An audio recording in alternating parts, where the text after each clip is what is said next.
Bonjour, je m'appelle Hubert Gentil, thérapeute et formateur au sein du cabinet Un Retour à Soi. Je vous souhaite la bienvenue dans cette première newsletter vidéo dont le but est de vous apporter des outils simples et concrets pour votre quotidien afin d'améliorer votre bien-être. Alors le thème que j'aborde aujourd'hui, c'est la gestion du temps.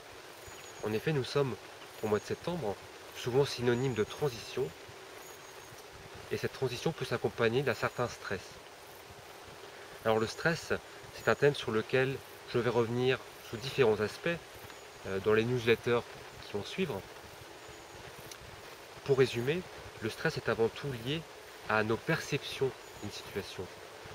Nous allons avoir une réaction de stress quand nous estimons face à une situation avec ces contraintes données que nous n'avons pas assez de ressources pour y faire face.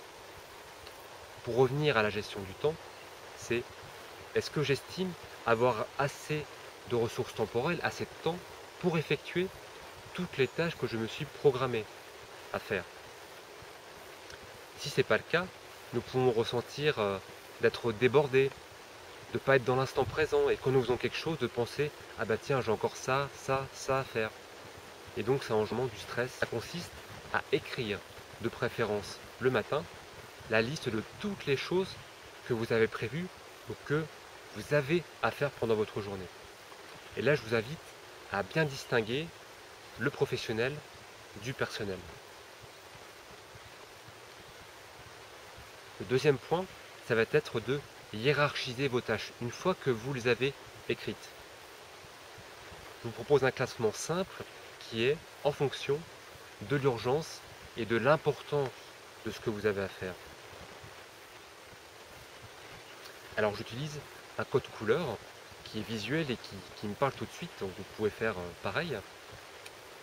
Par exemple, pour les tâches que j'estime urgentes et importantes, j'utilise la couleur rouge. Donc ce sont des tâches que je vais traiter en priorité dans ma journée. Pour les tâches qui sont urgentes, pas importantes, ou importantes et pas urgentes, j'utilise le même code couleur qui est le orange. Alors pour les tâches qui sont urgentes et pas importantes, je vais les traiter en priorité secondaire par rapport aux tâches que j'ai classifiées en rouge. Si je peux demander de l'aide à quelqu'un aussi ou bien déléguer. Pour les tâches qui sont importantes mais pas urgentes, là je vais pouvoir les planifier dans le temps, de manière à ne pas m'y prendre à la dernière minute et m'organiser dans le temps. Ça peut être d'en faire un petit bout chaque jour. Enfin, pour les tâches qui sont pas urgentes et pas importantes, là je les mets soit tout en bas de ma liste des choses à faire, ou soit je les supprime, si vraiment elles correspondent plus à quelque chose que j'ai envie de faire ou qu'elles sont plus importantes pour moi. La troisième action, ça va être de rayer, de déprogrammer au fur et à mesure que vous faites les tâches sur votre liste. Donc c'est tout simplement rayer de votre liste les tâches une fois que vous les avez faites. Je vous invite à la fin de votre journée, soit de travail ou soit avant de vous coucher, à regarder votre liste et à rayer de votre liste toutes les tâches que vous n'avez pas faites. Ça va avoir pour effet d'apaiser votre mental. Et le message que vous lui envoyez, c'est ok, j'ai des tâches à faire, mais maintenant, stop, c'est terminé, et donc je m'y mettrai demain ou après-demain. Le mental, lui, a plusieurs spécificités, notamment celle de savoir très bien les tâches que vous avez à faire, l'accumulation de tâches. Et quand c'est pas fait, c'est là où le stress va arriver. Donc, je vais vous résumer ces trois points. Le premier point, c'est de canaliser votre journée en écrivant sur une liste les tâches que vous avez à faire pendant la journée. Deuxième point, hiérarchiser vos tâches à faire, urgence, importance, avec un code couleur visuel ou qui vous parle. Et troisième point, rayer les tâches que vous avez faites au fur et à mesure de votre liste et à la fin de la journée, les rayer toutes. Alors, appliquer cette technique, ça va vous prendre un certain temps, ça va vous prendre quelques minutes.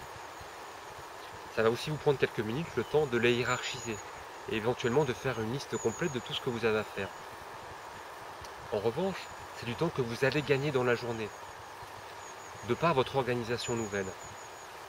Souvent, quand nous ne nous organisons pas, nous pouvons nous éparpiller et faire les choses à la dernière minute, ce qui va engendrer un certain stress.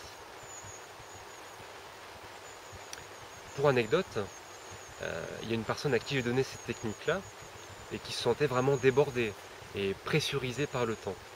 Et elle a fait sa liste et elle a sorti plus de 60 tâches à faire ou 60 choses à faire. Donc vous voyez un peu au niveau mental ce que ça peut générer comme pression.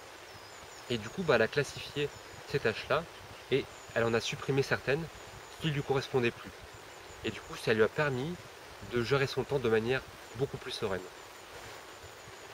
Si vous aimez cette vidéo et que vous souhaitez la partager, je vous remercie de cliquer sur le bouton like qui est associé à la vidéo. Et je vous dis à bientôt dans une prochaine newsletter.